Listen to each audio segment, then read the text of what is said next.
Brown family, it's Yvette Carnell coming to you again from an undisclosed location. No. I'm on Irene's Facebook page today for reasons that I will explain to you in a little while. But as usual, I want everybody to just get themselves ready. I don't know how many of you all could find me over here today, but just get yourself ready, as I always say, get yourself some libations, get yourself a little something to drink, something to eat, and then we'll get started. I just want, before I get started and get into anything, I know some of you are probably watching. How many of you are watching the Obama speech? Let me see.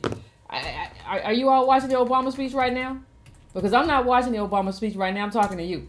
So I'm going to need you to kind of update me on what Obama is saying as we go along, because I have some very pointed things to say.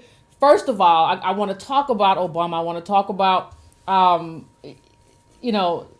just the kind of insidiousness. No, you need to tell the people, no, this one's especially important that you share. Yeah, because if you don't share it, you got to share this. Because if you don't share it, nobody's gonna know where we are. Nobody's gonna know where we are. So this is where you've always been important. But this where it becomes like it's a community effort. Like you have to share it. Like if you don't share it, nobody knows it. Like, oh, what happened to Yvette? She said she was gonna be here tomorrow night. I don't know where she went. Like, where'd she go? I don't know what she said in the morning. Did she say Tuesday? Yeah, she said Tuesday. I could have sworn. Go back to her page and see if she said Tuesday. Well, they must be having some technical problems. No, nobody's having technical problems, but I do need you to share this page so people know Yvette is not here. And I'll explain to you in just 1 second why I'm not where I normally am. Why I'm on Irene's page as opposed to my own Facebook page. I will explain that to you in detail in a little while. But if you could, as of right now though, if you could share this, I would appreciate it. If you could just share, like it. If you like it, more people see it. So just like it if you can, so that we can so that we can get some people in here, because it's not my fault. But I'm gonna get to that in 1 second. I just want to say right now. The same thing if you're watching on YouTube, just share it. If you do the Twitter thing, I want you to tweet it. Just do that for me. I would appreciate it. Can you do me a favor, please? So now I'm going to move on to Obama. I just left watching Obama, and there was an African American man singing the Star Spangled Banner or something, and everybody's all excited about where Obama. Look at Obama's giving this speech, and I saw Joy Reid said, like Ta-Nehisi Coates said, he had to be the least. He had to act like the least angry black man in America. He had to be the least black man. Be the least be the least black man in America, and he was the least angry black man in America for good reason. But let me just tell you how offensive this is on a number of levels. That this president is giving that speech, his farewell speech in Chicago.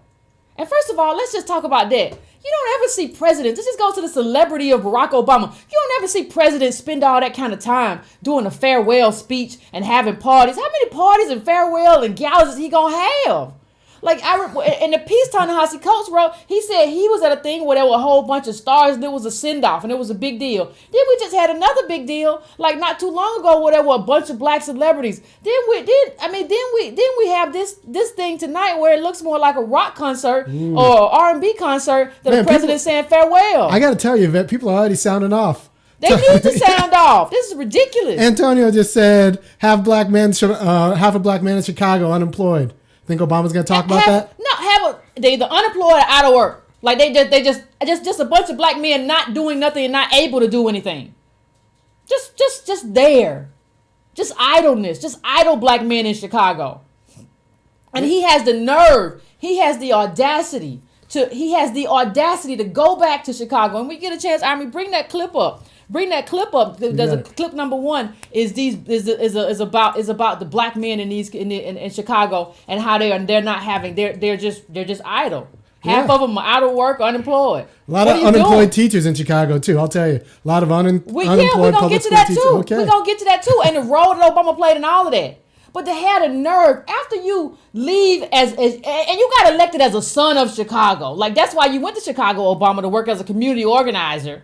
That's why you went there, so that you could use that as some kind of bona fides to run for office and say, I understand African Americans, I understand. And let me just say, he hasn't spoken yet, but let me just say what Politico said in terms of what he's going to say. Politico said he's going to say something to the effect of, it was on these streets where I witnessed the power of faith and the quiet dignity of working people in the face of struggle and loss. This is where I learned that change only happens when ordinary people get involved, get engaged, and come together. After 8 years as your president, I still believe that. And it's not just my belief. It's the beating heart of our American idea, our bold experiment in self-government. If you don't shut up, how in the world can you say that? You never in your time as president lived that word. You talking about you believe in working class and the power of the dignity of working class people. You didn't fight for it. When last time you fought for a union? When last time you fought for the teachers union? All these teachers have been unemployed. 129 Chicago public schools closed. And you know who gets fired first? African American teachers. Yes, that's the truth. Yes. And you didn't do anything about it. You know what? We wouldn't have had that scoundrel Rahm Emanuel in there if it hadn't been for you. Nobody knew who Rahm Emanuel was. We wouldn't have voted for Rahm Emanuel. We didn't care about Rahm Emanuel. We never would have supported him had he not been your chief of staff. So we said if you picked him, there must have been something good with him, because the black community, you would have never done us wrong. Barack Obama would have never done us wrong. That's what we told ourselves. That's what we told other people. Like, he's black like us. So that's supposed to mean something, right? But what we found out is that it doesn't mean anything. It doesn't mean anything. Like, he's black like us, but it didn't translate. And so for him to get on that stage and say that, it's in Chicago that I learned. No, you can only say that if you did something for working class people. You can't come in there and talk about what you learned on the streets of Chicago, which is what we're talking about. Black people. When you talk about the poor in Chicago, we're talking about mostly black people. You shouldn't be able to come back to Chicago and talk about what you learned from black people if you didn't do anything for black people. You ought to be ashamed of yourself. And everybody in that auditorium listening to Barack Obama tonight ought to be ashamed of themselves, unless they're going to get up and heckle him. Unless you're going to get up and heckle Obama and talk about what he didn't do, you ought to be ashamed of yourself. Let's be clear. When you fire so many black teachers, that's your black middle class. Because those teachers are good. Those are good jobs teaching black kids. So when you fire them, you're not only making it hard on their family. Everybody. No, you're destabilizing whole neighborhoods. And isn't that what we always talk about? That's what we always talk about, having stable black communities, right? One of the way that we've had a we've never been stable. But one of the way black people have found a semi sort of almost bit of stability is by working in government. We make up like 25% of government workers, and we're 13% of the population. And that's why everybody used to always say, get you a good government job. Because getting you a good government job means you're stable. It's harder to fire you. It's harder for the racists to get rid of you. Get you a good government job. We can't even do that no more. Right? The reason we can't do that is because when you look at places, it's because of neoliberalism, market-driven principles, privatization of schools. And Barack Obama has supported that every step of the way. It was his Secretary of Education. It was his Secretary of Education who basically said, we're going to close thousands of underperforming schools. Well, the problem is these black teachers were actually trying to teach in a way and deal with these students in a way that actually helped them make sense of their pain, whether or not it was good for the test scores or not. Like, these black teachers actually cared about growing black humans rather than raising test scores. And then they ended up being punished for that. And so they moved in suburban white teachers, fired the black teachers. And now you just have like another black, like that's a middle class. That's a middle class. Absolutely. Because those black teachers were also pillars in their neighborhoods and holding up entire neighborhoods because they had cousins and uncles and like. Yeah, that's what you do if you have a government job. That's part of what you do. That's part of what you do. Somebody said, why was Yvette banned? I'm gonna tell you in a minute. Let's get through this, and I'm gonna tell you exactly what happened. But that's part of what you do. And even there was something else that we talked about. We talked about immigration on this show a couple weeks ago. Well, there's a class action lawsuit filed against temp agencies. Temp agencies have basically been preferring, allegedly, Latinos or illegal immigrants to African American workers. That's Chicago. So that's the son That's of Chicago. Illinois. The son of Chicago, Barack Obama, left that to Chicago. He left it. Yeah. He left it. He left it. He was the son of Black Chicago, right? I don't know why black people keep thinking that like he cares. Like, why do you keep thinking like he cares about you? I don't know. It's complicated too because Michelle Obama is actually like from Chicago, but then she went to a selective enrollment public school whose whole reason is to keep certain black people away from black masses. So like there's a whole economy there that we have to talk about. Exactly. That's true. There's a whole economy that we have to talk about. There's a whole thing that we have to talk about. You know, what he did, what Obama did while he was there.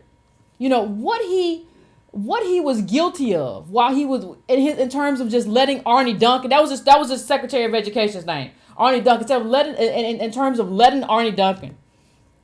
And Rahm Emanuel. You know, they had money for stadiums. You remember the DePaul Stadium? They all, you know, that's going to be built.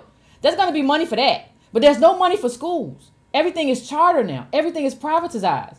It's privatized. So you have to ask yourself. I mean, you have to sit back and ask yourself, why are these black people?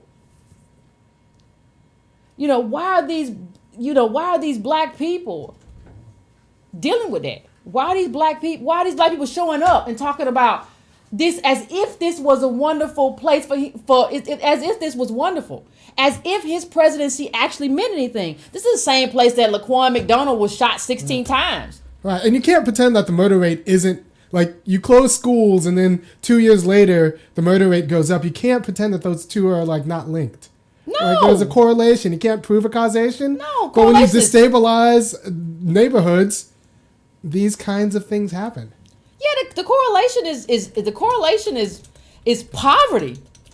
Like, the correlation is poverty when you don't have any opportunities. What do you expect to see on the street? Like places like Chicago, we even talked about Minneapolis, all these other places. Like, these are communities, Detroit, these are black communities in total collapse. And this black president, instead of addressing any of those needs, he's on TV now getting himself with his narcissistic self a great send-off. He has been enjoying this thing. He enjoys the attention. He enjoys the attention he gets from the adulation that he gets from everybody. That's who he is.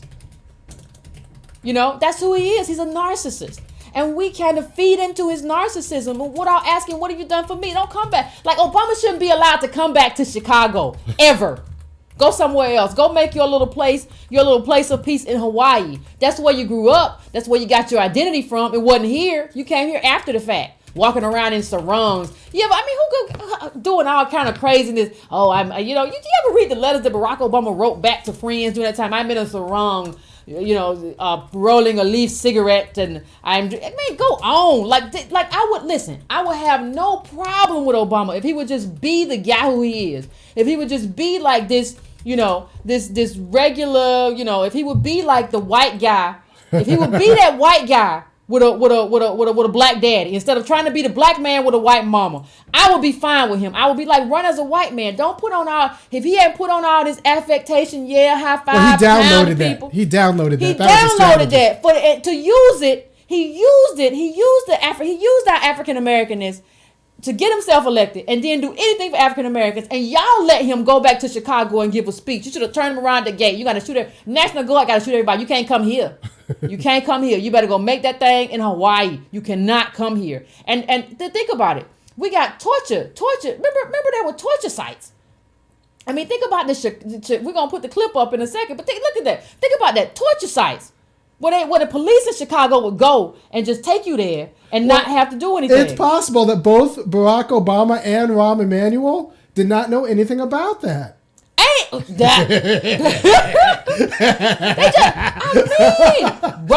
one thing the right wing is about. I think the right wing is okay calling him Rahm Deadfish Emanuel. Yes, that's right. That's fine with me. That's who he is. He's a gangster. Who does that? Like, we're not gonna take him into the station. We got a place we gonna take him in. And when we get a confession out of him over there, we'll take him to the station. How many people they disappeared? You know how many people just come up missing? Rahm, because of Rahm and everybody. Do you not understand what this means for black people? What this means for the black community? That this guy got away with this. How are you going to, after this is over, please tell me. I just want to know, like, how are you going to ask Trump? Because I used to say the next white president, but we already got him. How you going to ask Trump to help you when you didn't even get anything from the black man? Like, I'm going to tell you, if I was a white president, I would say, listen, don't bother me. Like, you didn't ask your president for anything. You didn't ask your black president, so what you in here for with your hat in hand? Take you and your little fuzzy hat and go away. I don't want to be bothered. I don't feel like it. So we've made things worse for ourselves, and you still giving him this moment. And like that protest. Was there a protest? I didn't see a protest. Oh, of Obama? Yeah. Yeah. The problem is we're so desperate. We're so desperate for a little bit of black love, like in a high place, that we'll forget that. We'll forget what Barack Obama did to this man. Do you have anything to say about that? What he did to this man? Put him up. Oh, Jeremiah was not a bullfrog. Jeremiah was Jeremiah Wright. Jeremiah Wright. Also from Chicago. Yes. And he had a little something to say. He had something to say. Let me tell you something. This is where you have to admit that you were wrong.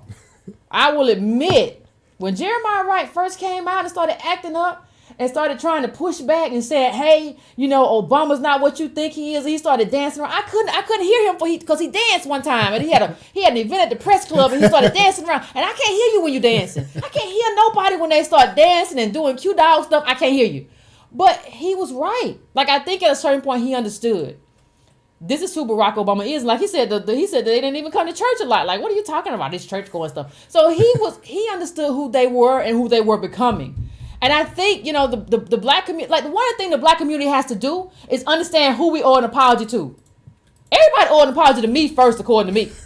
Okay? Yeah, you can apologize to me first, because I was right. And y'all call me everything but a son of the devil, son, daughter of the devil. Y'all call me everything.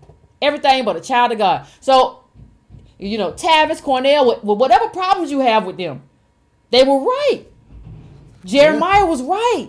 So you have to go back and look at the people who were right, the people who were warning you that this was going to be a problem. Even Reverend Jesse Jackson, what he said. Another guy who's based in Chicago now. Yeah. What he said, what he said when the hot mic was on him. He might not have wanted to say that stuff in public, but he still said it, and we still heard it. And we didn't listen to him. We said everybody who talked about Obama was a hater. That's what you all told me. That's such a pedestrian thing to say to me. It's such a pedestrian, juvenile thing to say to me, that everybody who did this, everybody who felt this way, was a hater. Just for suggesting that it's possible that Barack Obama is not as loyal and committed. These presidents ain't loyal. Especially the Brown one we just had. Ain't loyal. And loyal and committed, and he wasn't going to be a fighter for the black people. You say that in 2007, and what happened? I mean, I said it later. I voted for Obama the first time. Right. I voted for him the first time. And I look back, and the person who was the most right was Adolph Reed. Adolph Reed. And I read the Adolph Reed, but I was like, well, it's either him or McCain. I don't want McCain. And Adolph Reed was right. He was right. And Adolph Reed said it in like Obama 98. No. It was called Obama No. I think it was. That's what it was called. And he was right. Adolph Reed said it in like 98 or like a few years after Dreams from My Father. Yeah, it was early. And Adolph Reed came out with an essay saying there's some smooth-talking, neoliberal, young politician who wants to be your president. Who wants to be your president. You need to tell him to keep walking.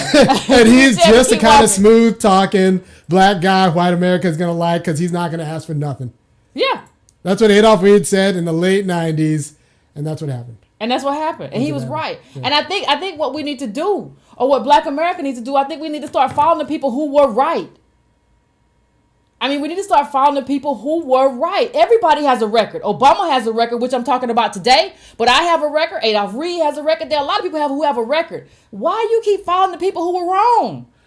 Because there's an entire media project that's... What's up? There. Yeah. Yeah. There's an entire media project. There's an entire media project that's premised on separating good blacks from all of the other blacks. From outlier blacks. from outlier blacks. And the good blacks are your Joyanne Reeds and your Oprahs and your Barack Obamas, and all of the other blacks are just causing troublemaking blacks. Like, there's an entire political project and a political economy that's around that. Yeah, and someone, I just made the point on my page. Like,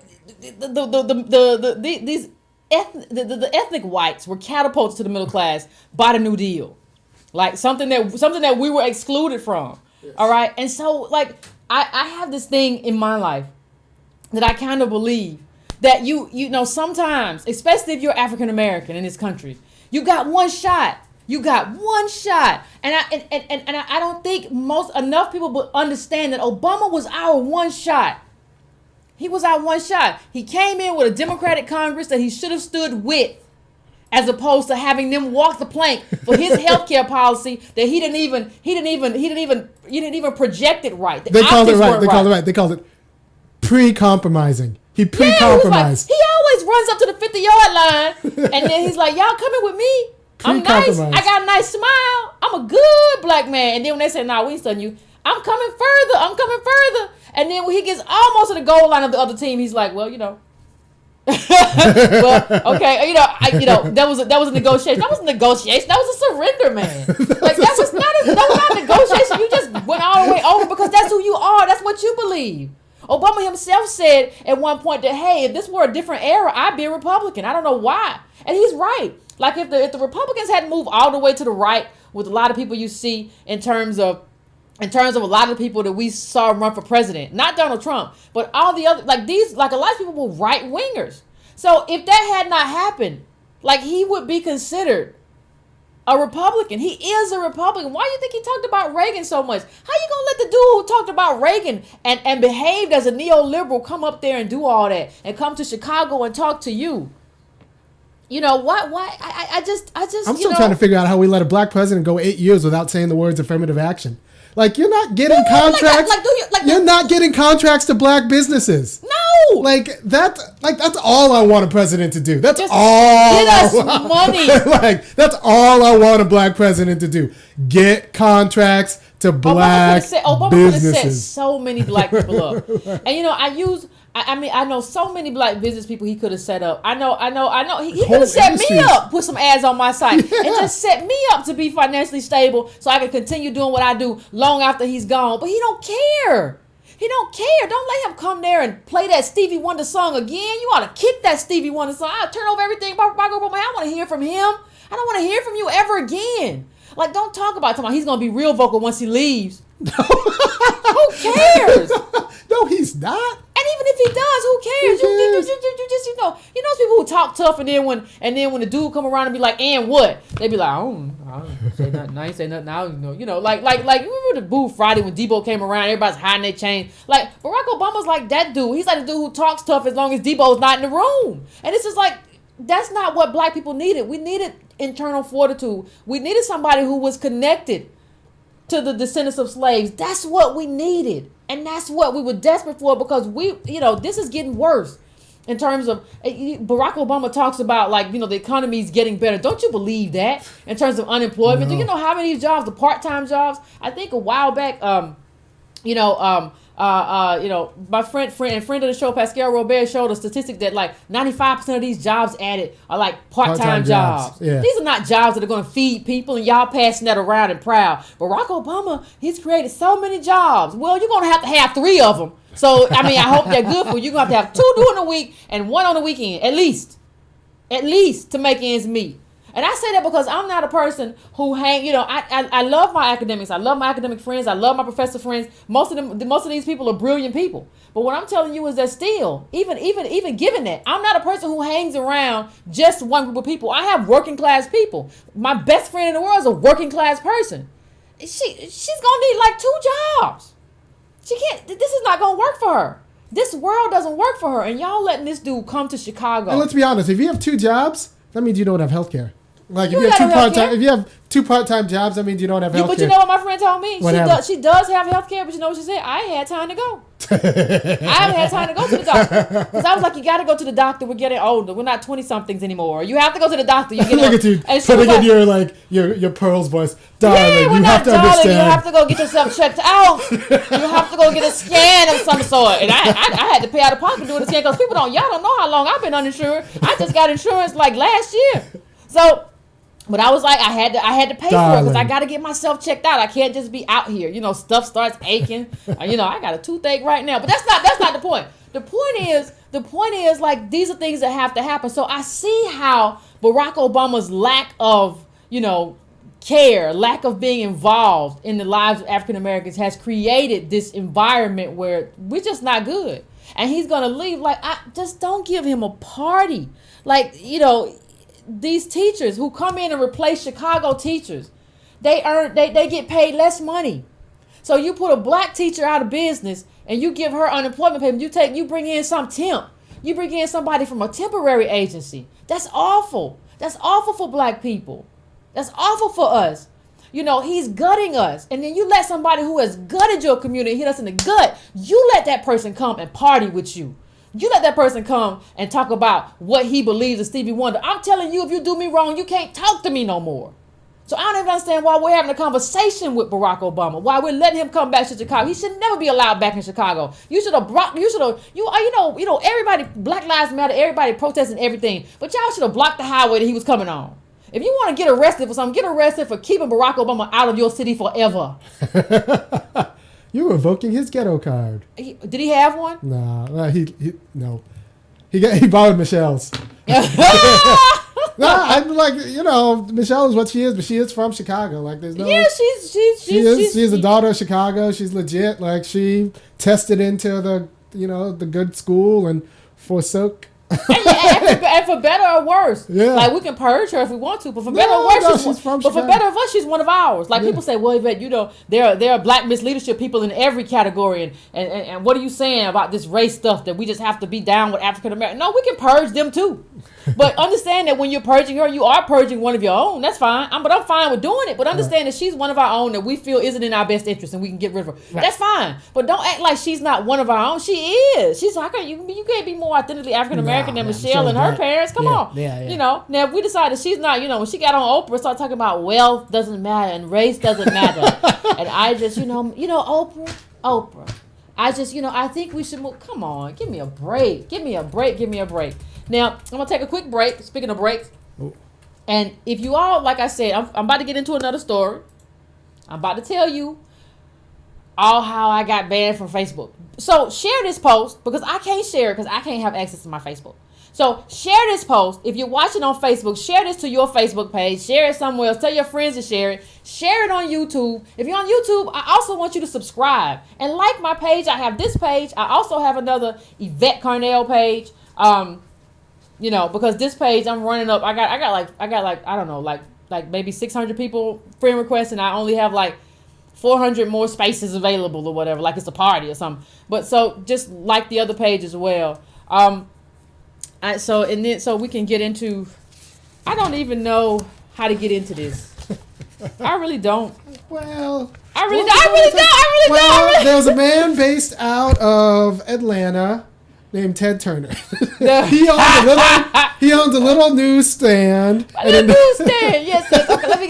You might have heard of it. Let me say this first of all. I have been banned from Facebook 2 times. 2 times in the last 7 days. Let me just say that I have been banned. Let me say it again. I've been banned from Facebook 2 times. I'm trying to do the Lord's work here. I am. And in the past, I have been on Facebook, I think, since 2010, 11. I haven't had any problems. You know how you say, like, you're good Negro. I had no problem with you. I had no problem. So I haven't had any problems. So the first time I got banned, it was actually a post from Dr. Boyce Watkins that I was listed as an editor on the page.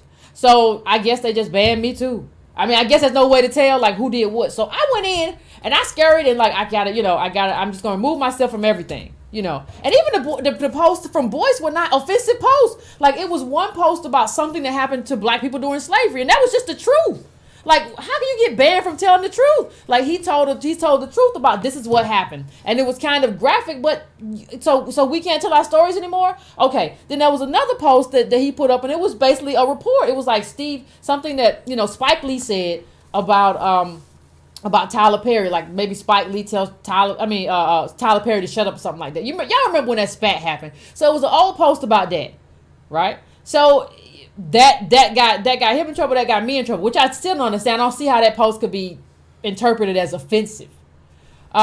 So that was like Friday. Or no, that was Saturday. And so I wasn't able to post again until Sunday. So this morning I get up, I check my Facebook, I check the news, I check my Facebook. And I see they have me log in. Whenever Facebook tells you gotta log in again, it's been a problem. So I log in again and they tell me I'm banned for 3 days now because of something I posted. That's what I hear. There's something I posted that has me banned. For 3 days. And I'm wondering to myself, like, what could I have posted? I try to be very careful.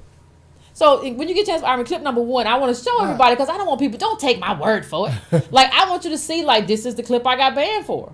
And mind you, this is an old thing. This is a clip. I haven't talked about George Zimmerman in years. So this is a very, very, very, very old Facebook post that got me banned. So you can put it through, huh? Is this what you want me to put up? Yeah, put that up. So I think that's it, ain't it? Yeah, this is the post that got me banned, and I think I used the word coon, but I wasn't calling anybody a coon. Let me tell you about that. The reason I used the word coon in that post is because CNN and other people had said that Zimmerman called Trayvon Martin a coon. So that's the word I used. I said he went to this, there was a post or something about he went to a diverse church. And I said, wow, he went to this diverse church and he had all these diverse, ethnically diverse friends, and he called Trayvon Martin a coon or a punk. What is up with that? But I was asking a question. I wasn't hurling insults at anybody. I was going based on the reporting that had been given to me. That's what I was doing. And if you look, it's very interesting. Honestly, if you look at like clips, I think it's like 6 and 7. It goes into how media got this wrong. like they got this wrong. People who are paid to get this stuff right, they got it wrong. All I'm doing is like trying to be a responsible citizen. Yeah, like I'm not the one who got it wrong. I'm not the one who got the story wrong. Hold on, give me 1 second. I'm bringing it up. I'm not the one who got the story wrong. I didn't get the story wrong. Like, all right, so you're trying to be a responsible citizen. What did you read in the morning? I read that they said that there was one thing where NBC had said that he used a racial slur, but but it turns out they edited the video in such a way that he or tried to caricature him as saying something anti-black, George Zimmerman. It turns out that they did something with the audio. I mean the audio. They edited the audio in a biased way, but I didn't know that. Right. There was no way for me to know that. So NBC transmits a story. You being a consumer of news. Yes. Being a responsible consumer of news, being a good citizen, yes, trying to be informed, repeats and questions NBC's story, and then later on, unbeknownst to you, NBC retracts its story saying, not only just NBC, remember CNN too. Right. CNN retracted the coon thing. They had made it too. Both of them. Like if you go to the next clip, I think it's number 7. Both of them were doing this. And I'm not held responsible. How am I being held responsible for what they did? You're supposed to be able to fact check CNN, right? Oh, this is good. CNN backtracks. Now thinks George Zimmerman didn't call Trayvon Martin a coon. Yeah. And that was just your question. I asked, is this a man, this man is, he is who he is. This man is George. How could he say this about? How could he call Trayvon? Did he call Trayvon Martin a coon after going to this ethnically diverse church? And I say question mark. I didn't call anybody a coon. I wasn't being offensive to anybody. If anything, you have a nose for the truth. I had a nose for the truth. I was reading mainstream articles. Now wait a minute, but they're not in trouble. NBC's Facebook page is down. They need to hire you. They need to do something. They need to do. NBC's Facebook page is down. CNN's Facebook page is down. But my Facebook is down for listening to them. Over something that happened, something I posted years ago. I haven't mentioned George Zimmerman in years. Yeah, you went trolling. 2012. Yeah. 2012. freaking 12. Yeah, this is 2012. Yo, it's 2017 and you went back into my archives and got that. And some people saying, well, Yvette, it could be trolls going into your archive. I don't know. I don't know about that. It's possible, but even then.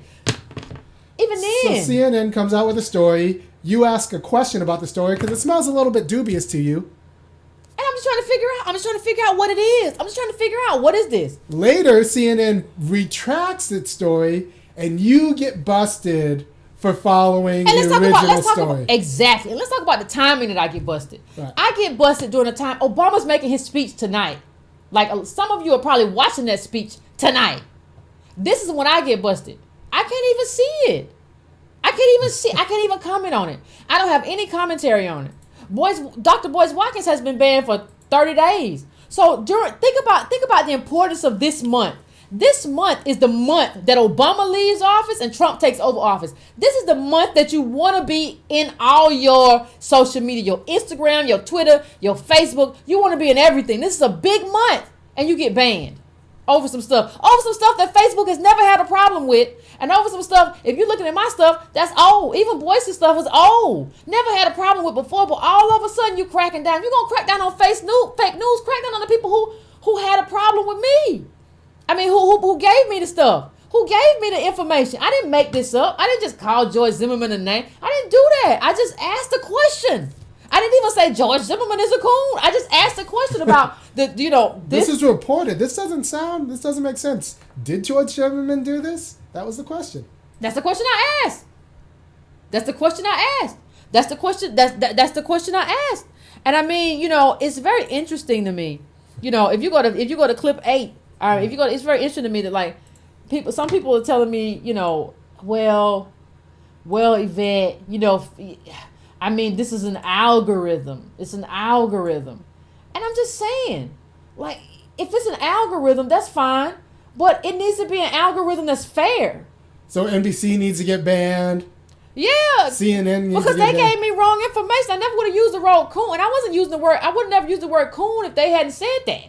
If they hadn't said that, but Zuckerberg has the money to hire people, hire somebody to kind of go through this or give me a process where I can at least explain to somebody, hey, this is not how I meant that. I didn't mean this to be offensive to anybody. I was not insulting anyone. I was not doing that. I wasn't doing that at all. So you need to give me an opportunity. There has to be some kind of redress where I can share with you that what I was doing was not, I was quoting what I've been told by mainstream media. And I mean, that's what I was doing. I was just quoting what I've been told. I wasn't trying to be, to hurt anybody or down anybody. That's not what I was doing. So that's what got me banned. Like I said, and I didn't even have a chance. Like I was going to go through my whole Facebook and see because I didn't get banned for myself the first time, like I said, but I was going to go through, but you didn't even give me time. By the time I got back on, you banned me again. 2 times within 7 days. It sounds like you're being, I think this might be part of a target. Like there's a larger strategy. Me? Yeah, I think you might have been caught up in it. This might be part of a bigger strategy. And look at that. Put Facebook that up. might not be about politics. It might be about money. All right. So what is it about? What does this mean? I think it might be about money. But tell me what is this? Oh, that mean? chart. Yeah. It's about the revenue that people make on Facebook. And how about having access to Facebook is about revenue, right? And even with me, we don't make much at all here, but I appreciate every cent I get. And the truth of the matter is, when you take me down, that is money. That's a point why I can't do what I need to do. Yeah, Comcast hasn't gotten back to me about whether they're going to carry our show. So until Charter or Comcast or Time Warner gets back to me. We're on Facebook and we're on YouTube. This thing is so. Yeah, I agree. I agree. That's where we are. Yeah. But what does it mean? My thing is, what does it mean? What does it mean that they took me down without any kind of anything? I don't have any redress. I don't have any way to be like, hey, This really wasn't what happened. And so I need these 3 days because there are things happening. Like this is the prime time to be in this community and have this conversation.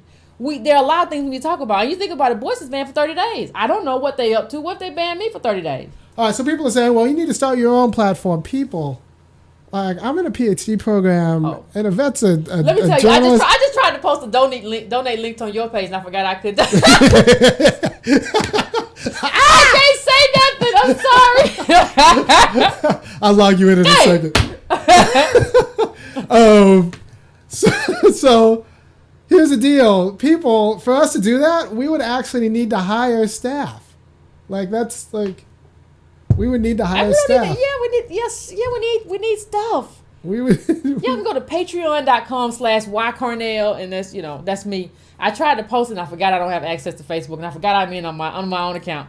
So, that's what I'm dealing with, though. I can't communicate. I can't communicate. Although I want to tell some of you who are making little snide comments, I got you. The minute I get back, I'm blocking you. I got you. I'm walking around right now like, ooh, the minute I get back. So, one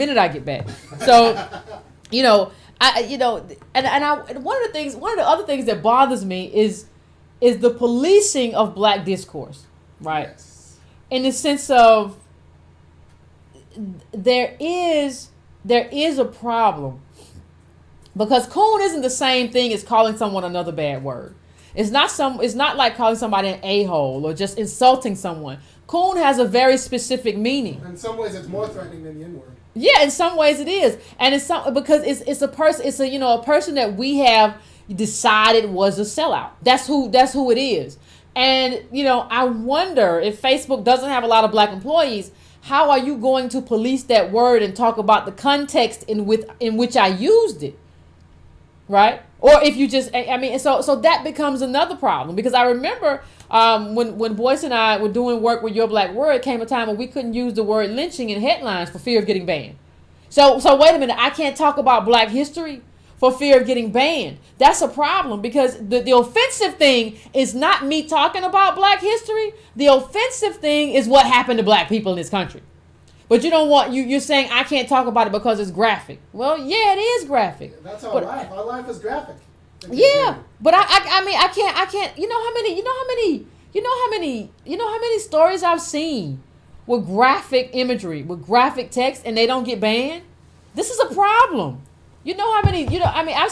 I've seen people use other, similarly disturbing, sort of disturbing, and they don't get banned. So my question is like, why me, and why twice in 7 days? Like, why? Like, I don't get it. I just don't get it. I think black politics is the powerful thing. And they don't want it. I mean, that may be, it could be something else, but it could be an algorithm. But either way, it needs to stop. Like, it needs to stop. It's a problem. And so if anybody, one of my friends said, if you need me to reach out, because this is a problem. I'm not going to be able to do my thing if I keep getting banned from Facebook. Like, people are talking right now. There's discourse happening. There's intellectual conversation. That's all happening. And I'm not a part of it. I'm just not a part. And that's a problem. So, tell the people the number. The number, if you want to call in, is 970-296-8222. Once again, the number is 970-296-8222. So if you want to talk to me, give me a call. Like I said, somebody said there were trolls going through my Facebook, so now I got to go back and hide everything. Everything you've said in the last 5 years of it? I got to hide it. I got to hide everything. I'm just going to start it till tomorrow. You're not going to be able to see anything. That's just the way it's got to be, because people are acting up. Obviously, people are acting up, and this is a business. I can't build, in terms of, when I say business, I don't mean entrepreneurs. I mean this is supposed to sustain something that black people need. The only reason that you're here and I'm here, is that we're trying to do something that sustains something that we need as African Americans. Right. We want to put out content that, in terms of political education, enhances the lives of African Americans. Right. That's what we want to do, and I can't do that if Facebook's blocking me every other week. And I've said that I'm very appreciative of Facebook. Like I said, I couldn't reach the people I reached without Facebook. But now you're just knocking me out all the time for what? I understand. Like, and the other part of that is I might not have this problem if I were like, if I was sending Facebook $400 a week in terms of advertising budgets. If I was doing that, I'm sure I have somebody to talk to. But I don't.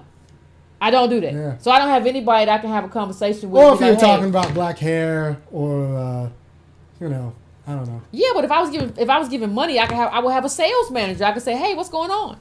Hey, Bob, what's going on? I mean, I checked my Facebook, now it's banned. It's just, it must be a mistake. It must be a mistake, Jimmy. I could do that. I don't have the money for that. We don't have the money for that.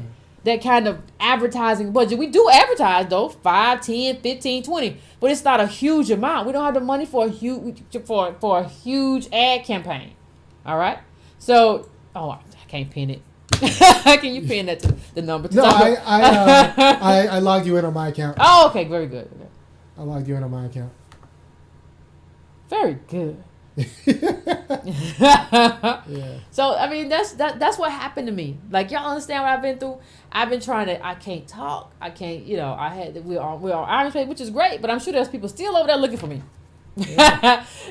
And if they ban me, we're gonna keep this show moving. That means we're gonna be like whack-a-mole. we're gonna all y'all who say I'm down with Yvette, I'm down with Breaking Pride. I'm gonna make you mean. I'm gonna make you prove it. We're just gonna start showing up at different people's Facebook page and broadcasting live like whack-a-mole. You gonna have to find me,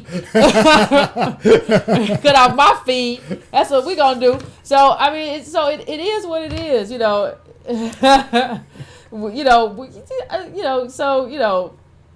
don't know. I don't know. I don't know what kind of new little traps that have been set. It's just very worrisome for me because I've worked very hard. Like people don't understand. I've worked very hard. I tend to be high-headed, but I've worked very hard to stay within the Facebook guidelines because I know they're stricter. There's some things I will say on Instagram that I'll never say on Facebook. Never. There are things I say on Twitter that I would never say on Facebook. And I try, I never, to call people names. I might say what you said is ignorant, but I don't call you an ignorant person. So I've been very diligent in terms of how I've tried to manage my own image, and not embarrass myself, not embarrass the people who work with me, not embarrass Irony or, Pascal or Tony, anybody that I work with. I've been very diligent about what I have to do to stay within those rules. So it's very disappointing for me to be here and have to deal with this.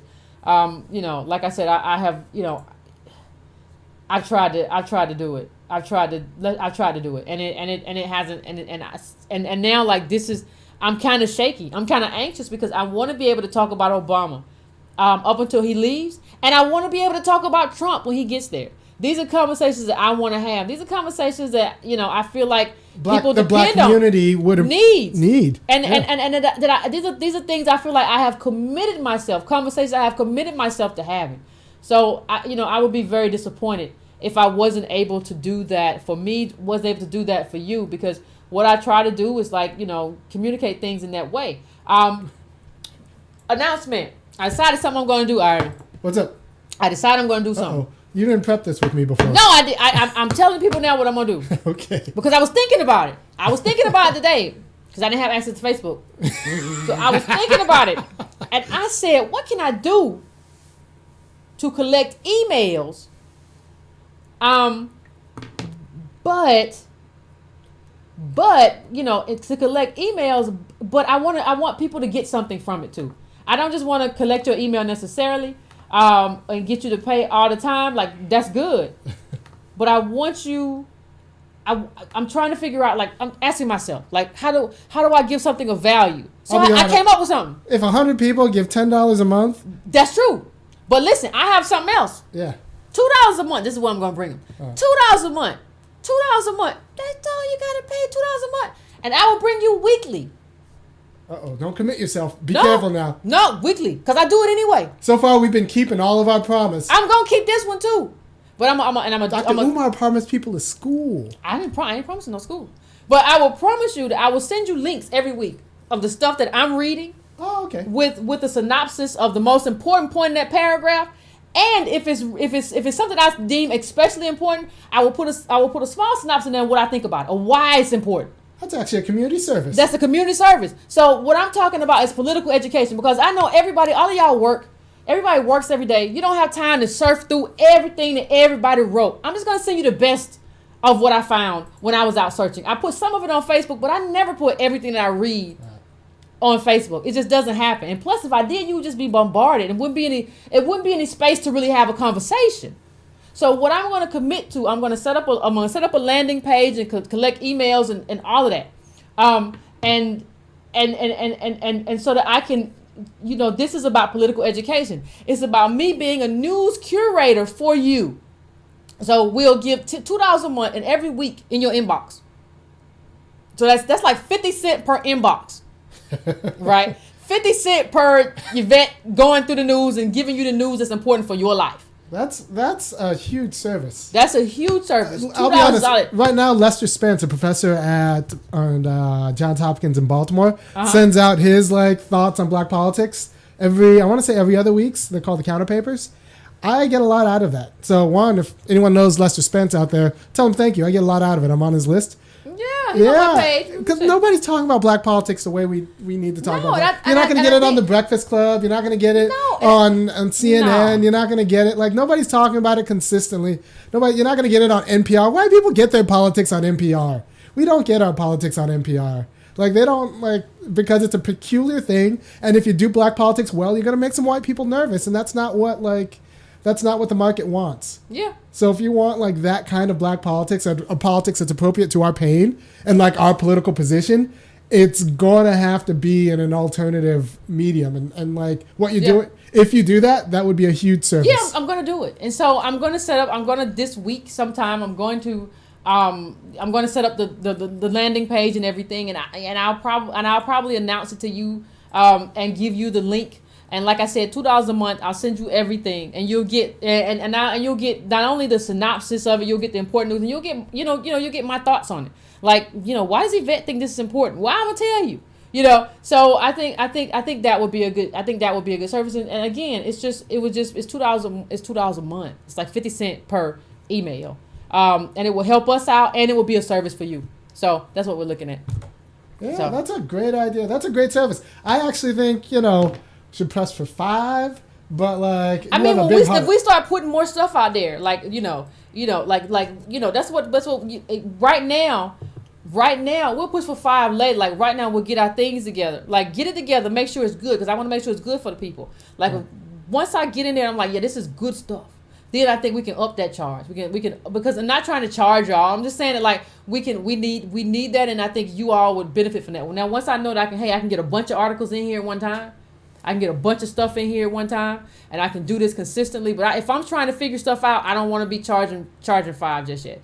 At a certain point, but $2 right now, and then we'll see from there. But $2, and I'll give you everything you need to know to understand, what I understand. And I understand that we don't have time.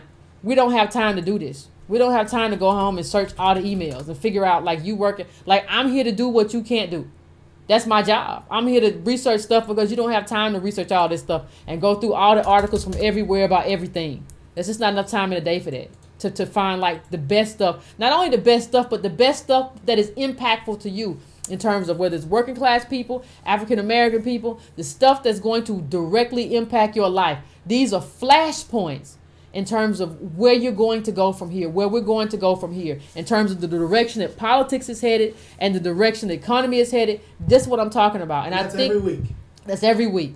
You'll get an email every Saturday, so you can read that on Saturday morning about this is what we saw. This is what came out this week, and this is why it's important. So I think that would be pretty decent. So, like I said, I will do that in probably in a couple weeks at most, and give you all the opportunity to sign up and send that out and and do what we got to do. So I think that's one of the ways we progress. I talk to a lot of my friends about political education and how does that happen. Well, you need institutions, and maybe that's what we're becoming.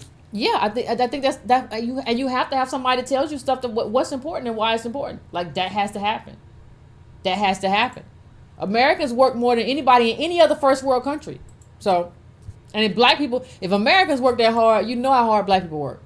If nobody has time. Black people barely have time to read or have the energy to read, much less try to go through and decipher everything that was written in a day. It's just too much. Especially when you have a political economy that militates against you. Yeah, it's just there's too a much. lot of disinformation. So like, just getting through all the disinformation, the job. You want to take a caller? Yeah, sure. All right, we're gonna take a caller now. What's going on right here? It's buffering or something strange.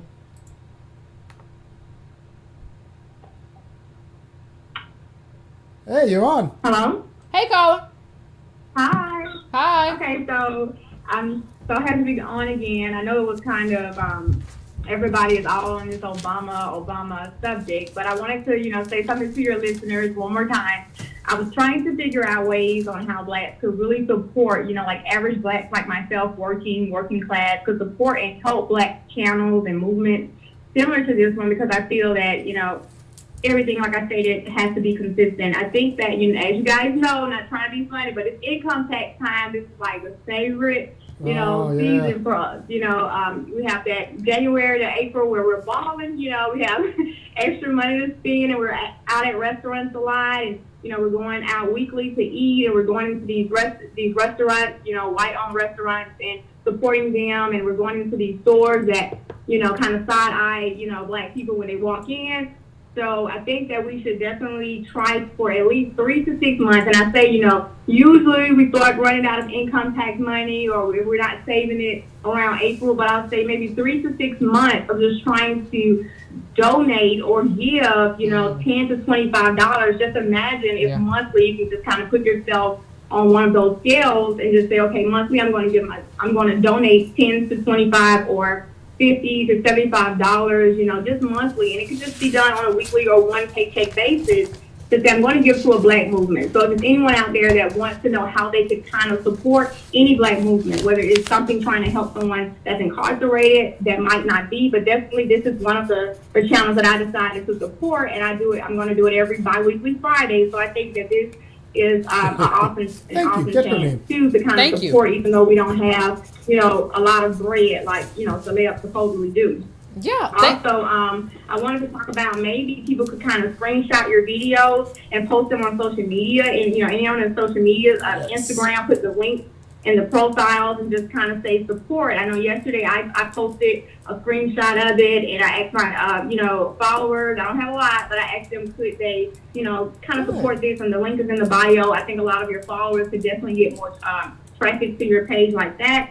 And I totally agree with you saying, the $2 to $5 for the link. Sometimes, like you said, I work jobs, I'm an associate professor, and I also travel, so I'm a consultant. So I do work a lot, but I try, like right now I'm in a hotel, so I try to listen to certain things. And a lot of us don't have time to, especially, my age, 25 to 35, don't have a lot of time to look on our own. So I think that's great. So if you collect emails and could send us emails daily, that would be awesome. And just to do $2 to $5 just to that mailing list that is paying the $2 to $5 on a monthly basis, that's another way. So I think that's great. Now, as far as Obama, you are totally correct. Since we didn't, demand anything from him, as a black community standpoint, I think that we can't demand anything from anyone else. Could you imagine being a fly on the wall, in a Trump cabinet, if we're going to him as a black collective whole trying to demand anything? They're like, well, you didn't demand anything from your black president. I mean, I feel like Michelle, all she had to wear was form-fitting clothes, and she's a sister invited to the barbecue. That wasn't enough for you? That wasn't enough for you? All he had to do was nay, and he's the best president in the world. So, I mean, I just feel like maybe if, like you said, don't ever shut your eye, or don't ever, be unwilling to listen to, Trump. So especially someone like that you can see that you can get kind of a little bit of advantage or favor from if the opportunity presents itself. So maybe all Trump has to do is the Juju on the Beat challenge, and maybe some blacks will come around. I like her. Who is this? Listen to him and giving him an opportunity. You're right. Army doesn't remember you. What's your name? I know she called him. We're gonna call myself T. She's scared we're gonna get her fired. I was signing for your mailing list. No, I'll see you a comment when I make give me a fake name. I make my donation Friday. I'm going to give you a comment and let you know who I am. And I'm going to shoot you my email. No, you don't. No, shoot me your email, but you don't have to put yourself out. But I know I've heard you here before. Yeah. You don't have to give me a real name. You can give me a fake name so I can call you by that. Okay. But no, thank you. I appreciate it. I appreciate you calling in. I know. No problem. I think she's right. Like, you know, do you know? Like, she was talking about, like, put the links up on your page, put the donation links up there, because do you know how many people, like, there are so many people out of work, like donation, you know, in terms of like black people out of work right now. Do you know how many people I could, like, even just give a freelance gig, just give you some money? Like, I don't even have to, I'm not talking about making anybody rich, but just like give you some money to be okay for a while, to go and do some reporting here, or to write a story here, or to, I mean, there's so many different things. Like, I could give somebody, I want to cut up my videos. I could give, you know, and make them in small segments or whatever. Right. I could give like a you know, somebody, a black person who's good in terms of, you know, Adobe, you know, to the opportunity to do that and just at least make some extra money. Like, this could become like a, you know, an African American economy in terms of how, you know, we distribute that money. And that's kind of what I want to do. And all I want to do is train 2 black interns to help me produce this and kind of expand our project here. And I think that would be fantastic. I think that would be fantastic, but I got big dreams, Ivy. I got big dreams. I could teach him the computer stuff. I could teach him all the Photoshop stuff. I just can't do it all myself. Yeah, you can't. You can't. Yeah, people don't know. Your YouTube channel has a lot of videos on it. It's not just Breaking Brown Live. Some people who haven't like toured your YouTube channel, they should know. Yvette's been talking for a few years now. I've been talking for a long time, and I didn't really been getting paid to talk. Yeah, go back. Like people don't understand. Like, I've been here since like 2010. Like, I haven't been getting paid any real money since 2010. This is like something that I've just committed myself to, and I'm not whining. I'm not upset about it. But like, you know, at a certain point, we have to grow. We have to do big things. Like, and we need it. Like, we need to be able to do that now. So I found Yvette because I saw her YouTube channels, and I saw her YouTube channel. And if you go back, take the time to go back and listen to some of her old videos. All the way back when I had hair. All the way back when she had hair. No, she's been hitting it right for years now. And those are short videos, but like, that's how we got here. Yeah. That's how we got here. here. And we'd like to do more of those short videos. And cut some of these up and maybe do some more videos that are not just Monday and Wednesday. And like, cut them up, add some more information to them, add some more context to it. Those are things we would like to do, but those are all things that cost money. Maybe we get Yvette on the road. Yeah, I would love to go on the road. I would love to do a Breaking Brown tour and meet my people all over America. I would love to do that. Yeah, if I can get you and an intern on the road. At a bar though, I don't want to. The intern would set up all the tech, and you would just like, yeah, that would be fun. I just travel and meet my people everywhere. Yeah, because they everywhere. The Breaking Brown family is everywhere.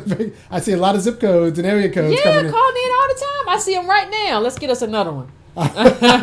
We could have you in Chicago. Oh, you're not fair to people. You get people who've been on whole life. Well, there's some you know them. Yeah. Okay, go ahead. It's complicated. I know. That's always around the Ivies. Hello. Hi. Hello. Yvette? Yes. Can you hear me? Yes. Who is this? Can you hear me? Yes. Yes. There's so much I have to say, but I'm going to make it as brief as I can. First thing I'm going to do is honor you and respect you greatly. Articulate, clear, concise, well-studied, well-read. I don't really think that we understand who we are. So I don't think you can really see yourself on why you've been blocked. Now, I'm not a techie. I know I listen to you because you don't give me any buffoonery at all. Yeah. It's like listening to world-class news when I listen to you. I understand what you say. You make sense to me. And you're going to get blocked. So, that's just the truth. I mean, like, as you withdraw from Facebook, can you rethink this thing?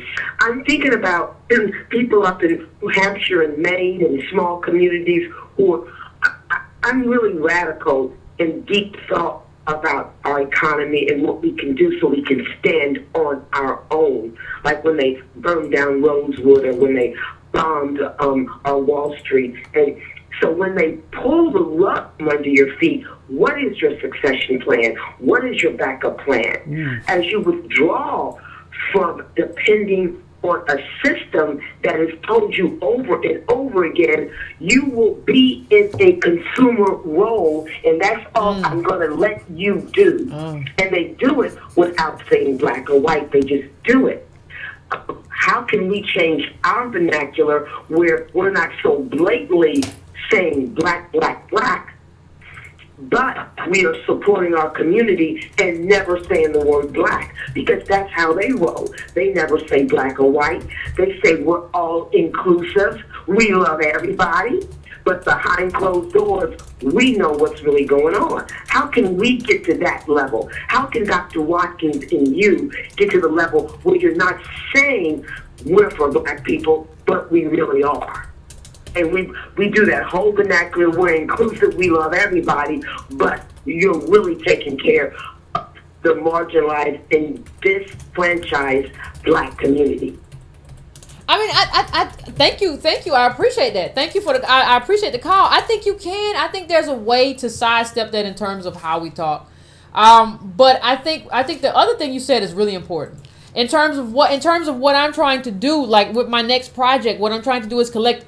That project is partly designed to collect emails, so that if Facebook or whatever social media outlet decides to drop me, I will have the emails of all my supporters, so that I can reach out to them directly without having to go through Facebook or through Twitter or whatever. I can reach out to them directly and have these conversations. I can reach out to them directly with news. I can reach out to them directly with the need for financial support or whatever. So in terms of how I'm pushing myself and how I'm kind of situating myself, I'm trying to situate myself to be in a position that I have direct access to the people who support me.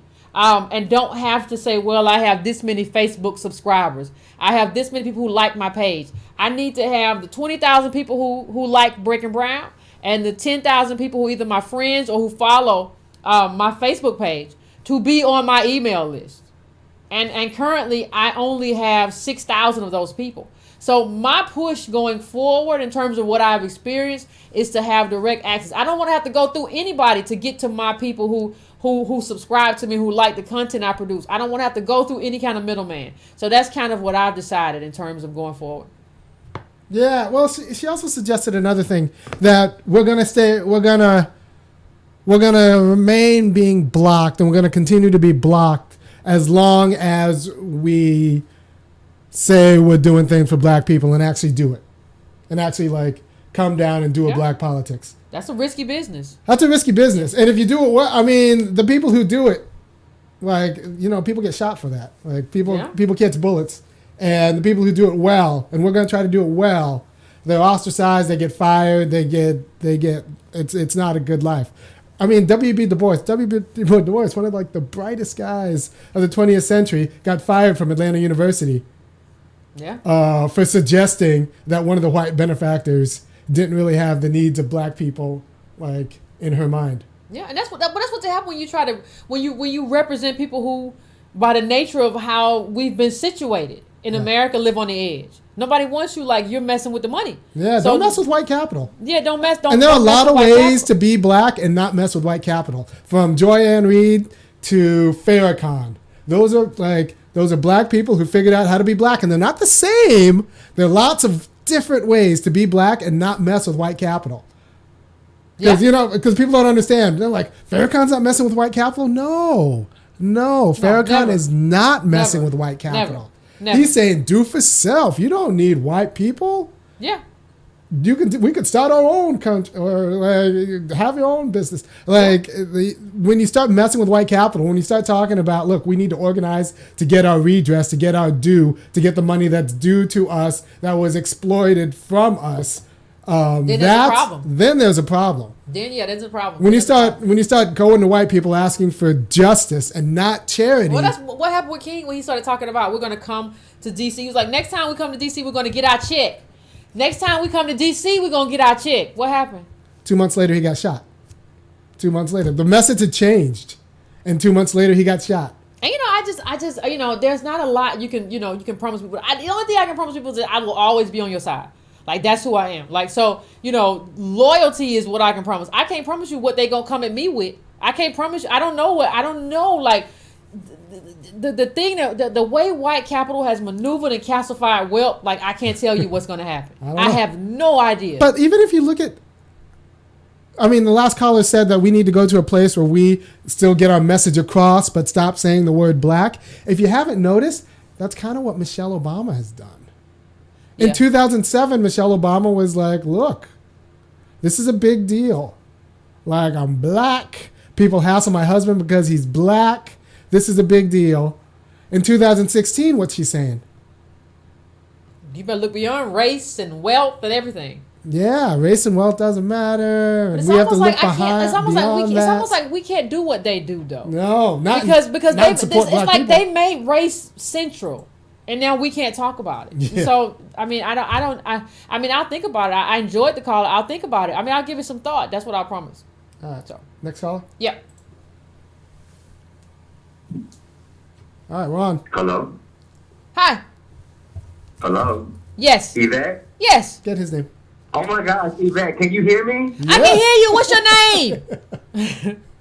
Oh, okay. Look, I don't want to get my name. I'm going to just say I'm sick. I love to listen to you. I listen to y'all religiously, Yvette. Oh my gosh. Thank you. Glad I got through. Thank you. But they don't want to know us. Okay, I have so much to say, and I don't even know where to start. I'm 23. I'm black. I live in Texas, right? Everything that you all say is so true, and it's so relevant. And what angers me, especially with, President Obama giving his farewell address tonight, is that so many of our people, it's like we have blinders on. Like, we don't see what's going on. This man got in office, like y'all said, he ran on black political capital. Mm-hmm. Good. His whole campaign was based on him being the first African-American president, yet he got in office. It wasn't his experience. And then it's so upsetting that a lot of our elders in our community gave him a pass. Yep. They gave him a pass. They told the young people, stand down, don't criticize him, because, I'm going to just put it quite frank, the white folks are getting mad, the white folks are criticizing, we have to stand by him. But it's like, we were the ones that went out and voted for him in record numbers. Yes. So what the hell do you, excuse me, I'm sorry, what the heck do you mean we can't criticize him? Absolutely. Absolutely. Absolutely. He did stuff for white gays. He did stuff for white gays and lesbians, white women, illegal immigrants, Hispanic. Let me tell you something. I'm in Texas. I'm in Houston, the fourth largest city in the country. Yes. By 2020, we're projected to pass up Chicago. Anybody who's listening to y'all tonight needs to know what's going on. What you hear the black people from California talking about, and the black lady Lisa from Chicago, is true. Literally, we are being locked out. They are using immigrants to push us out of opportunities. Right. Down Good. here, they'll tell you, all the jobs you have to be bilingual to get. Now, let me tell you something. I'm bilingual. I speak English and Spanish, but I'm black. So I could put, I could put on the application, I'm bilingual. I walk in, they need somebody bilingual. If I start talking Spanish, you're not going to know where I'm from. But the fact that they see that I'm a black man, you still get discriminated against. And you know.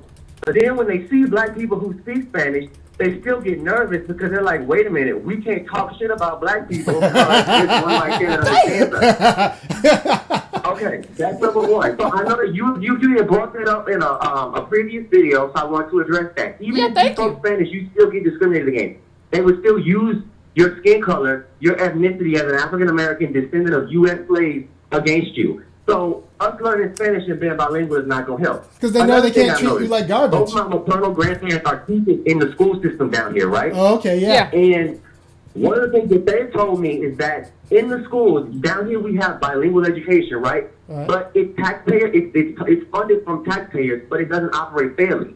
So Hispanic children who speak nothing but Spanish, or they're supposedly only Spanish speaking, get taught in English and Spanish in the schools. Yes. The monolingual kids, most of whom are English speaking, black students in the city schools, right? They only get, like, they might get a couple of hours of Spanish instruction a week. But even if they're in a bilingual program, they still get taught in English, right? That's the a problem. That is, you don't get Spanish instruction, so then you're going into a job market that basically says you have to be bilingual, but it's not being taught in the schools. Good. Where were our lawmakers to address that. You know what I mean? We are being systematically locked out, and I see Yes. it. And that's why, you know, and I said I wasn't even going to watch Obama's speech because I'm so disappointed in him. Let me tell you, in 2012, I was 18 years old. I campaigned with Organizing for America. I was down. I was ripping and running the trail for this dude. In 2008, I was 14. I couldn't vote. By 2013, I realized, like, we've been duped. Like, this guy is not our guy. We've been sucker punched. Like, I don't know. We've just gotten, I don't even want to use the word on your show, but we've gotten, you know, that other word that I can't say. Yvette, it's just, but anyway, I know I got to go. I don't want to keep y'all long. But thank you so much. No, thank you for doing what you do. Thank you. I donate. I support the show. I love y'all. I love you and Irony. I sent you a message on Instagram the other day. I said I was your #1 fan. Thank you so much, Yvette. Thank you, Yvette. Thank you. I appreciate that. I appreciate that. Thank you, Carla. Oh, that was a great call. Thank you so much. I just want to say thank you so much. Carla, I understand why you don't want to take your name. You get in trouble these days. Because I thought I wasn't going to be able to get through tonight. Thank you. I appreciate that. Listen to what he just said, though. Did you hear what he just said about getting locked out? And everybody says when I say stuff about immigrants, I'm anti-immigrant. Do you understand what you're saying? You're sealing your own coffin right now. Yes. You're sealing your own coffin right now by putting other people's needs ahead of your own. And you're thinking, and the people who are doing it are thinking, well, I can squeak by. No, you can't. But even if you can, that means all your cousins can't. And like, that means you're nowhere. You're still nothing. You're nothing. Like, you hear what he said, like they get like both these educations. But you telling people, you telling black kids when they get out, they got to speak two languages. I don't understand why they got to speak two languages, first of all. I really don't. Because this is what we speak in America, English. I understand why anybody has to be bilingual. But if they do have to be bilingual, they don't teach them that in the schools. But they're teaching, Hispanic language kids how to also speak English. So we're getting shut out, and we're citizens. That's what he's talking about. People in these neighborhoods, he was from like Texas, people who in California are telling me the same thing. Everybody's telling me that in all these cities, blacks are getting locked out. And y'all calling me xenophobic and saying I'm anti-immigrant for putting everybody first. That's what everybody does is put their group first. Put your group first. He's 23 and he gets, I can't believe he's 23 and he gets this. There are a lot of things going on here, but we have to understand that even the idea of bilingual education, Spanish-English education in America is an accommodation for like a particular population. All we're asking for is an accommodation to redress the history of anti-black. I go further than that, Iron. I go further than you. You know I go further than you. Yeah, you go further. I don't want Spanish language education. It's a problem. I don't want it. You gotta. I mean, now I'm. You go further than me. I go further than you. I don't want it. I don't want it. I don't want it. I don't see why it's necessary. I think we just now. If you want now, if churches want to offer English education or whatever, and charities want to offer English education for people who speak Spanish, then that's their deal. Y'all do whatever y'all want to do. But I don't see how you have a country without borders. And that's just kind of where I am. You're saying language, not borders now. You're saying you want. Yeah, but I'm saying language. a lot of these people who can't speak, they're illegal. Like that's part of it. You just got here last week. I don't expect you to be able to speak. But so I mean that's a problem in terms of we have a finite number of jobs in this country. We have a finite number of jobs, and those jobs are leaving. There is no space for additional unskilled labor. We got more than enough. We got not even just African American. We got poor white people who need jobs for unskilled labor. We don't have enough. Our economy cannot hold this without putting American citizens out of work. So what that means if you're taking on illegal immigrants is that you're going to put American workers out of work. That's just what's going to happen because they're willing to put their heads down and not ask any questions. You're not because you're an American citizen. And because we have certain rights in this country, they're just trying to get by. It's a different thing. It doesn't work. It doesn't gel together. So that's kind of where I am with it. And I mean, something else he said about getting systematically, locked out.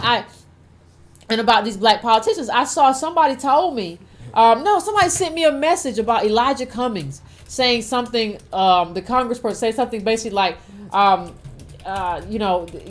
has done so much for us.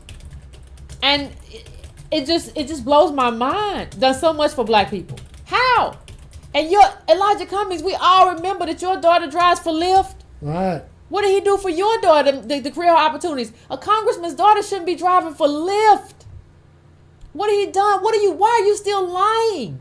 He didn't do anything for you. He didn't do anything for your kid. A congressperson, do you know, Elijah, go and ask the white Congress people where their kids work. And I bet you they don't work at Lyft. And then ask yourself why your kid works at Lyft. And then you'll come back, you can download your own answer. That's not true. There are going to be some congressmen whose kids work at Lyft, but they're also going to be crack addicts. Yeah, like they really messed up. Yeah, like they're going to be cocaine. If you're a congressman, if you're a white child of a congressperson and you work at Lyft, you really messed up. You have a cocaine you habit. need to leave the meth alone. It ain't your drug. You're not functional on it. So if you're a black congressman's daughter and you're working at Lyft, that just means you're just... Yeah, your daddy got no connections. They're not even the people don't. That means that's what we don't understand. Like, we're strivers, but we don't have nothing. We don't have anything to leverage. Like, the reason you get stuff a lot of times is because you have something to leverage. Oh, your daddy does what? He's in charge of defense in terms of that committee. Oh, really? He has connections with Boeing and all that stuff. Oh, wow, that's big stuff. Like, you don't have anything to leverage, and so that's what we get caught up in. We're just there. There's nothing to leverage, so it's a problem. So, next caller? Yeah. Hello? Hello? Hi. Hello? Yes. Hi, can you hear me? Yes. I want to be your intern. I want to research for you guys. I really want to help you. I'm sorry about the Facebook thing. That's really kind of weird. I'm upset about that. But I really want to help you. So I emailed you. I don't know if you got my email, but I want to help.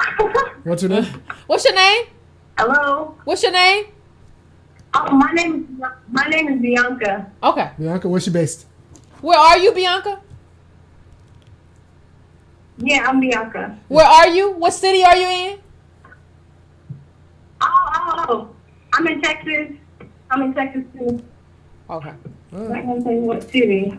Okay. We got some everybody's in Croc D running call in like I was like, we want to be close, but not that close. I'm sorry, Bianca. Go on. I appreciate that. Hey, look, all you people who are scared of getting too close, it's okay. We'll still take your money. We'll take your money and keep spending the message. No, I'm getting ready to make a donation. I can only give like $20 or whatever. That's fine. No, we're just teasing. We're just joking on that. Yeah, we're just joking. Tell your friends. That's more important. Tell all your friends. I'm in grad school right now doing an MBA. Oh. So I've got some extra time.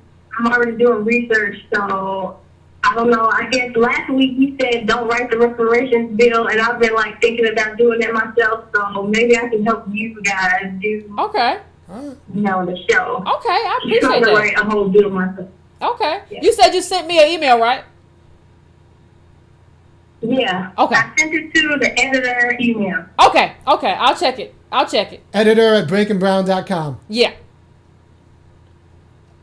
Good. Thank you, Bianca. And what you can do right now is just tell all your friends. Tell all your friends to check out Yvette's page. Absolutely. Check out her YouTube page. I definitely will. I'll do that. All right. Thank you. Thank you. Thank you. I appreciate it. All right. You. Okay. Thanks. Have a good one, Bianca. Thanks so much. All right. Tell the people the number. Hold on. Let me get it up for you. There you go. The number is, that's just on there. It says 970-296-8222. Once again, the number is 976. Okay. 970, I'm sorry. 970-296-8222. All right. Let's get another caller in.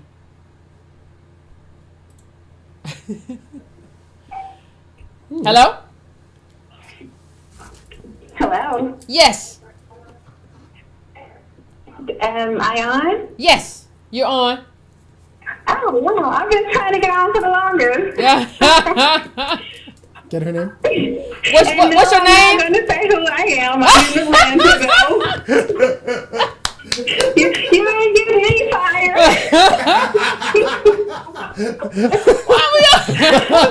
Nobody wants to be your friend. You ain't getting me fired. I work in healthcare, so I don't know who's out there listening. Y'all gonna have to start making up fake names. We're here trying to do the Lord's work, lift up all our people. I can't even use my initials because that's just too no. No, make up your name. We're gonna call you Sarah. Hello, Sarah.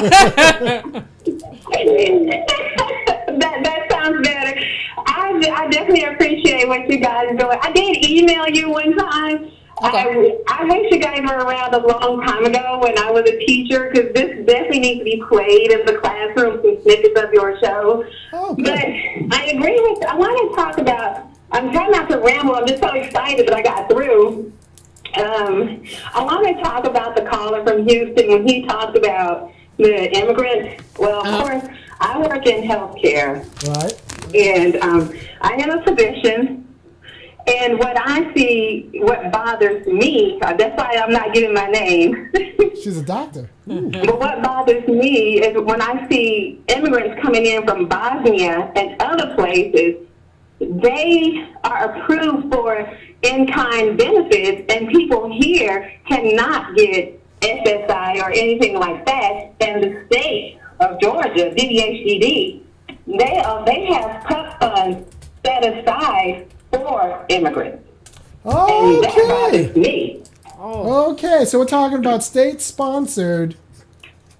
And this is why it's important that black people, we need to, like, be honest about asking for what we need and demanding. we got to be honest with what we need, but they got to go. I know me and Ivy disagree on this, but I think they got to go. I think they go on, Sandra. It bothers me. That bothers me, and ethically, I'm bound to provide services. But I'm sitting here, I'm looking at this family, and please don't get me started on Obamacare. I am tired of seeing on my timeline fight to repeal Obamacare. No, that needs to change, because first of all, I have a parent with a child sitting in front of me who cannot get SSI because who cannot get Medicaid because her SSI is too much, and the mom has insurance and the child doesn't. And then I'm put in a situation, should I call defects on her because that's medical neglect, or should I sit here and bash Obamacare with her and then try to help her find a plan that's suitable for her child? That bothers me. And then you have someone from Bosnia coming in who has SSI, who cannot speak English. It's a problem. That's awful. That's a problem. And it's a problem in our priorities. It's a problem in our politics. It's really awful. And I'm telling the mom, you need to get insurance for your child. And she said she can't afford the deductible. And that is the nature of the beast. That is what I see every single day. Yes. Because my fee for service, I'm almost daily, I'm basically providing pro bono services. Yeah, I think a lot of black professionals end up doing that. So I'm not going to turn someone away because they can't meet their deductible, or they're coming in with the marketplace. They have so many policies. Sometimes most of the time it looks like Medicaid, but then it's not. And I'm not on a panel, but then before I check, I was like, oh, this is just another form of Medicaid. But then it's the marketplace, and when you see their deductible, it's outrageous. Oh yeah. The coverage is poor. Oh yeah. No, you're exactly right. You're exactly right. It's outrageous. You don't have to tell me. I signed up for Obamacare when it came out. You don't have to tell me. Yeah, you don't have to tell Yvette, because she also got kicked off of Obamacare. I got kicked. I had to get something else. And then I got to go to the doctor soon because it might get repealed. She got kicked off. She got one of those ugly. There's nothing else for them to get, and then they cancel their appointments because they can't pay out of pocket. But I'm just upset because I don't understand how they have money for everybody else. And non-natives can come in and get SSI, and they can get all those in-kind and in-cash benefits. And people who are from here, who was born here, they can't get anything. They have to go to the marketplace, and they can't afford those deductibles. It's awful. No, this is what you see every day, even in a clinic. You see this, because I work in a clinic. You see this every single day. Yeah. Oh, that's awful. No, it's a problem. That is so. That's heartbreaking. That's more than awful. That's heartbreaking. Like, why in the world? It stresses you out. You go home. You think about this stuff. Okay, well, what can I do? How can I do? So I provide the best care that I can, but then they can't afford their medicine. You have people who have heart problems, who have diabetes. They can't afford to go upstairs to the clinic, to the other part of the clinic, to get the medication. I mean, it's just awful. But then, like I said, you have an immigrant coming in. They have those funds set aside. DDHDD, the state of Georgia, will cover them. And then they refer illegal immigrants. I'm thinking, Why are you referring them to me? Why are you calling me, asking me, can I do something with them?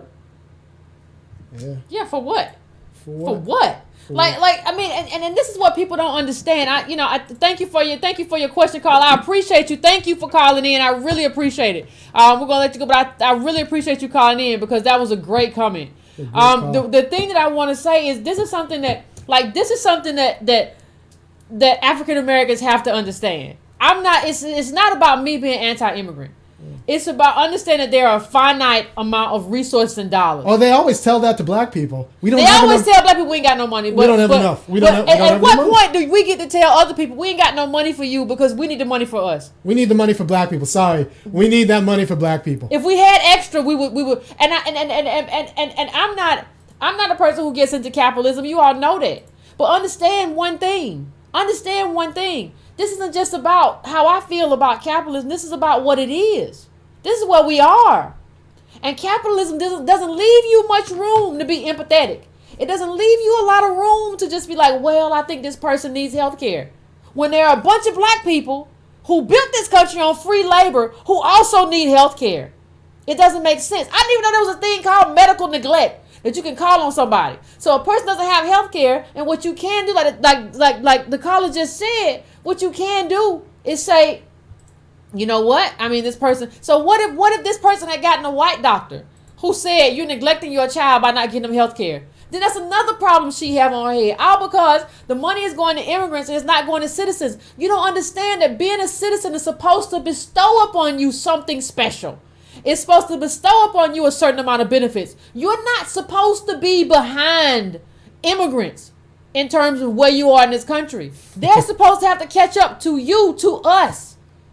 And I think we've been very bamboozled into kind of thinking that immigrants are supposed to take the priority and we're supposed to come up last. We built this country with free labor. When are you going to start acting like it? That's a problem. SSI for immigrant. You know, there's a law in the books which says that if you're an immigrant, you're not even supposed to become a charge of the state. You're supposed to be that is grounds for deportation. But nobody's ever acted on it. The Democrats have decided that they're going to give everything to everybody so they can get votes. That's their only way to stay in power. That's not everything to everybody, because if everything went to everybody, not us, we'd have ours. Yep. No, they're not going to give everything to everybody because we'd have ours. They're not going to give things to black people because we're already captured. We're a captured electorate. It's because we have bad black politics, and we need to fix it. And maybe it starts here, but I think it has to start here. Like, you can't come tell me about that's why people talking about Kamala Harris, talking about dreamers. Well, she said in her acceptance speech, dreamers, I have your back. Kamala, get off the stage then. Because you can't have everybody's back. Somebody has everybody's back, got nobody's back. If somebody tells you I got everybody's back, I got the dreamers back, I got the African Americans back, I got the white liberals back, I got everybody back, you ain't got nobody's back. So step your happy self off the stage. You're not mine. You're not my candidate, Kamala. None of y'all are my candidate. Kamala's a bison, though. I don't care. What? I don't care. But she's an AKA. I don't care. She can squeeze. I ain't even an AKA. I don't care. So she went to Howard University. I don't care, Kamala. I will talk about you. I will talk to you to your face. You cannot be for everybody. It just don't work. All right, next caller. Sure.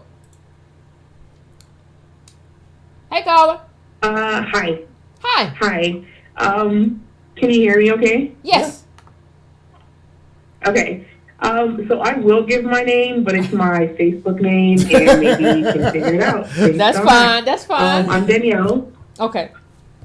So I am, first of all, I have to just say, as a lot of other people have said, this is so necessary. So necessary. Thank you. And so I will donate and share and watch and just do my part to make sure that you guys keep this going and that it gets bigger and bigger. Thank you. The sort of comment that I wanted to make is about Antonio Moore's video, actually from earlier this week, and the article that he wrote about Obama, just sort of summarizing his time in the White House. And one thing that I found shocking, surprising, one thing that I didn't know about him, and I was able to research, so I found it to be true, is that he actually, and Michelle, he inherited $500,000 Yes. from his grandmother, because she was, I guess, a VP of a small bank in Hawaii.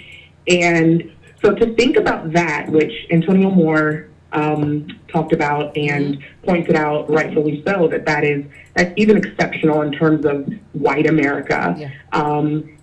And then to think about how many Black people are just absolutely in love with him and think that he is, so down and so relatable to us, and that we're so much like him, like we come from the same crooked straight sort of, is just it's appalling. And what scares me and what's sad is, even though we have you guys, and you all are doing all of this great work, is that there's so many people who are still so starstruck and literally in love with Obama.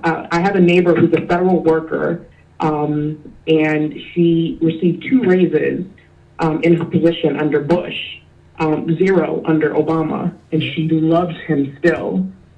We went to vote together in the general election. We voted separately for the primary, and I found out the day that we voted in the general election that she never voted in the primaries. And then when Trump was elected, she was depressed for 2 weeks.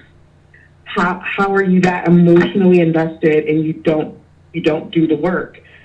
She's going to be depressed for another 2 weeks once Trump is inaugurated or sworn in. And it's that sort of participation and that sort of loyalty, blind loyalty, misguided, misfocused loyalty to him that I fear, are we ever going to get under this cloud of Obama? A lot of people just feeling like, we're so tied to him that we can't now move forward with what the issue at hand is, which is that we have someone in the office who a lot of people think is not going to be for us. I mean, like the other caller pointed out, obviously, I don't think that we can ask of him what we didn't ask of Obama. The time is now to wake up and realize what is still there to be done in terms of the work that needs to be done for Black people.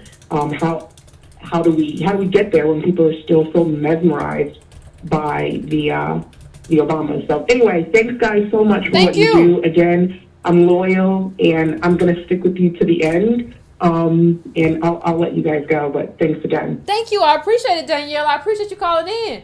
I think 2 weeks depressed about what? I don't know. I think in terms of will we get past Obama? I think we will. Not all the way, not all of us, but I think there will. I think when you look at your own life, and you start looking at what's happening to you, they're not any improvements. The only way you don't do that is if you're being dishonest with yourself. What we have is a lot of people who are being dishonest with themselves, willfully ignorant and dishonest. March and April is going to come. You think so? But you don't think people are going to keep blaming like the Republicans? That was I hear all the time, like Republicans stealing his way. Like he could have done a lot more if Republicans hadn't got his way. He didn't want to do anything. He did what he did. He did what he wanted to do. But I think on a certain level they need to believe that the problem was Republicans. They can't fathom this idea that Obama just don't care about you. That guy wasn't our guy. He was not. He doesn't care. He doesn't have any authentic connection to the struggle in this country. He spent most of his life. If you read, I'm reading right now the Remnick book. David Remnick wrote a book about Obama. I'm a writer for the New Yorker, and I'm reading that book right now. And then one of the things that you get is that Obama spent most of his life trying to figure out who he was. Did you spend your life like that? No, I think most Black people knew they were Black pretty early on. If you had Black parents, you knew you were Black. And they were talking about being Black. My parents talked about being Black and what that meant.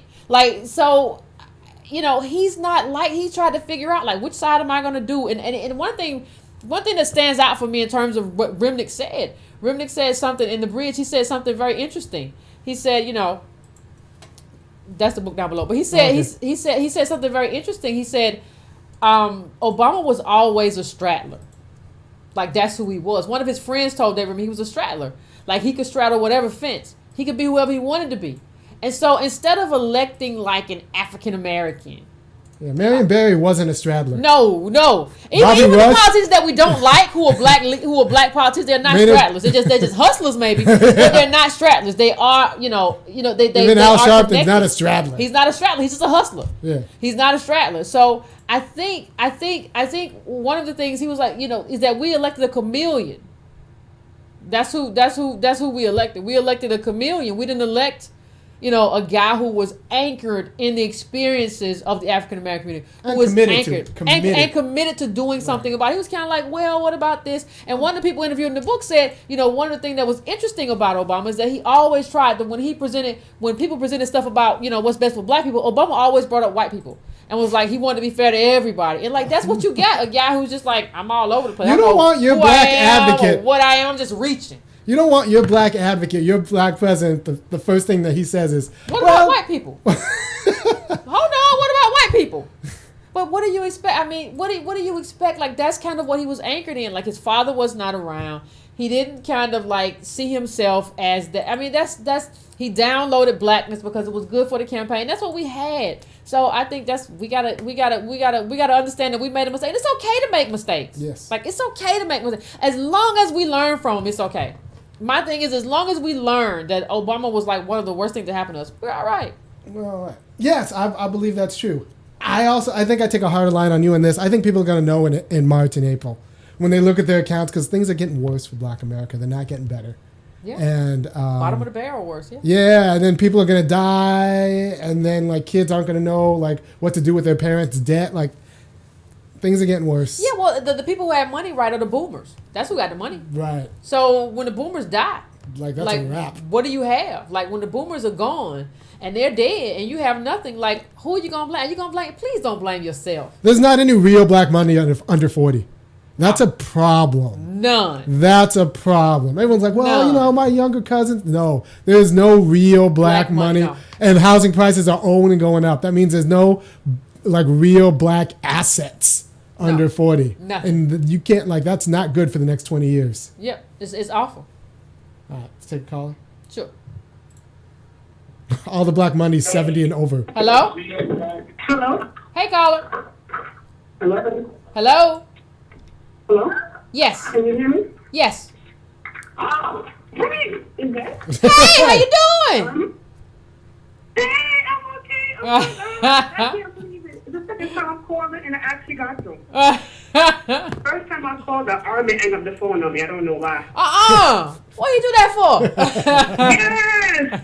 I called. It's Jenny from Brooklyn. I called one time. She's from Brooklyn, really? I couldn't notice. I got the phone on me. Yeah, he's quick. He got a quick finger on him. You got to watch him. She's from Brooklyn. Who would have guessed? Anyway, I'd like to say I enjoyed the show.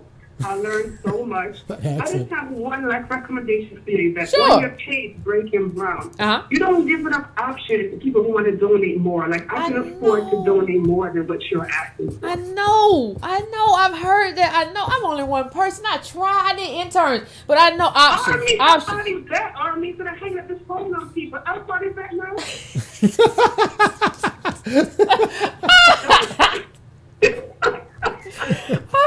But you can always go to patreon.com/ycarnell, and there you can give whatever you want to give.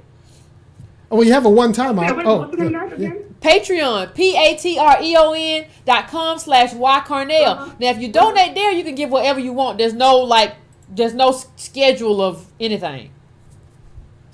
Oh, okay, got you. So keep up the good work. I'm glad Obama's leaving.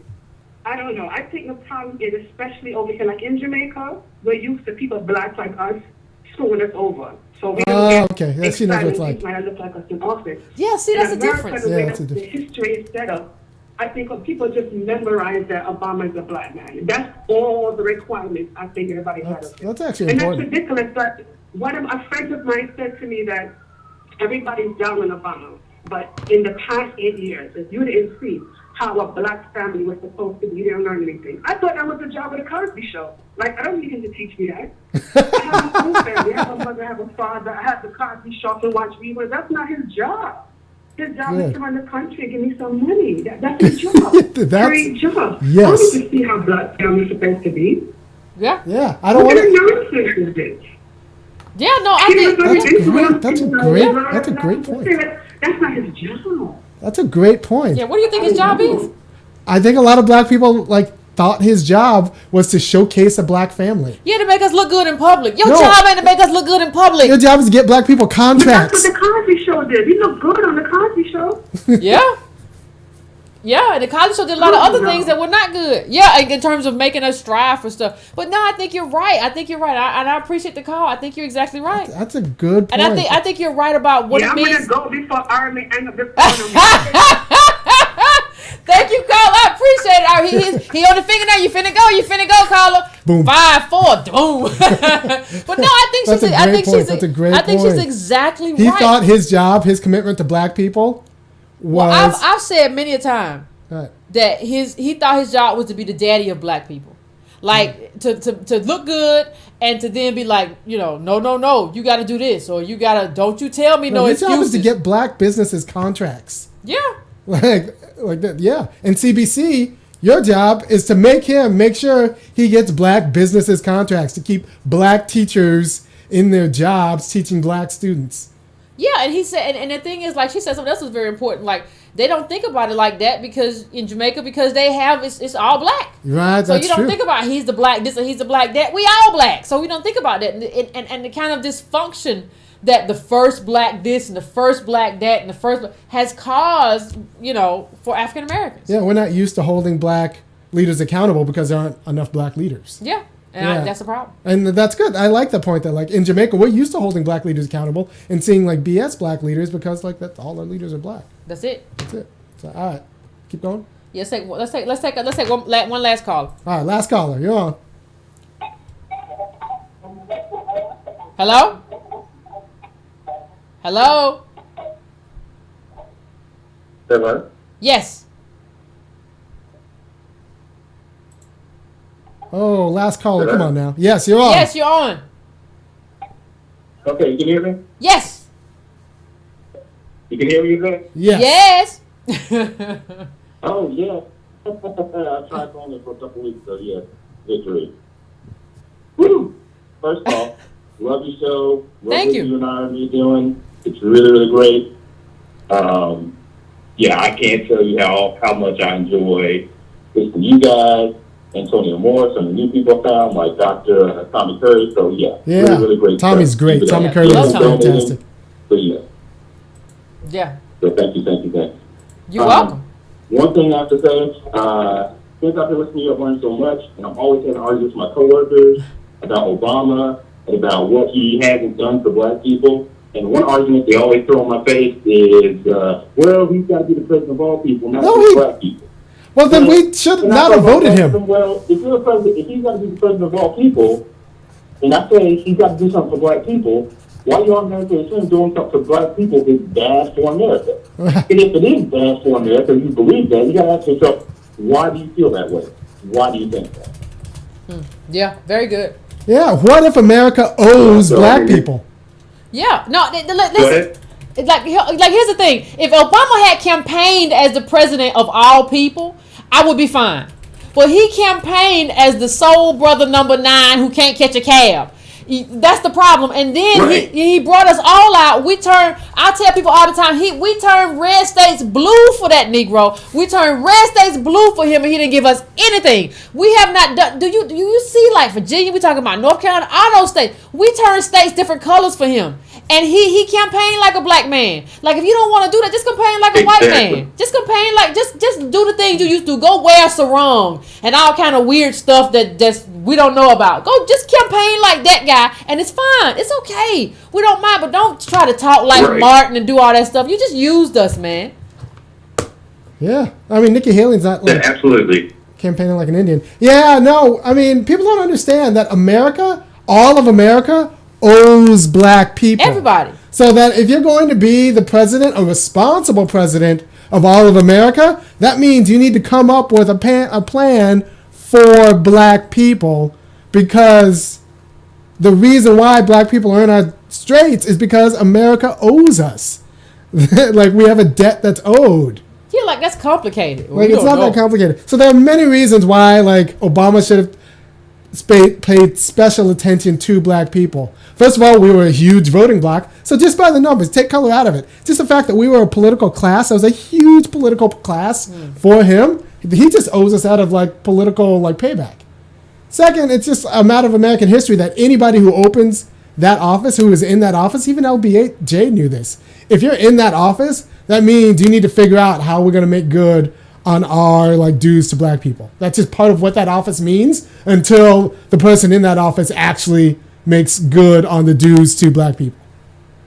So like that's the American responsibility, not the black American responsibility. That's the American responsibility. How are we going to make good on our dues to black people?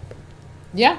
And actually immigrants, that's what we should teach them. That's what being an American means. As soon as you step foot on this shore, part of what being American means is figuring out how this country is going to make good on its dues to black people. And what are you going to be willing to like take a hit on to make sure that we make good on our dues to black people? That's the American identity. That's the American identity we're going to push on this show. That's the American identity that I push everywhere I can.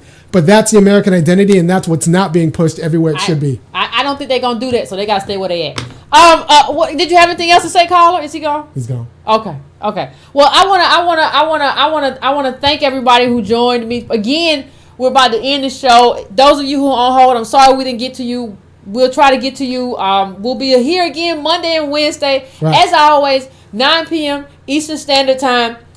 Share this video, share it on YouTube, tweet it. Like it so that more people see it, because we didn't get as many people as usual because I got banned from Facebook, and so my Facebook wasn't open. So do what you can, Facebook fam, to kind of spread this.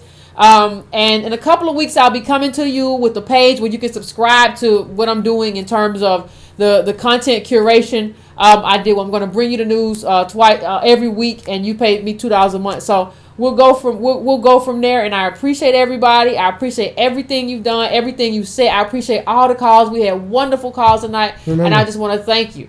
Remember, guys, no show tomorrow on Wednesday. No show tomorrow because I'm flying out to a conference. I'm just doing his intellectual thing, so no show tomorrow. That's why we had a show tonight. All right. Peace, guys. Thanks.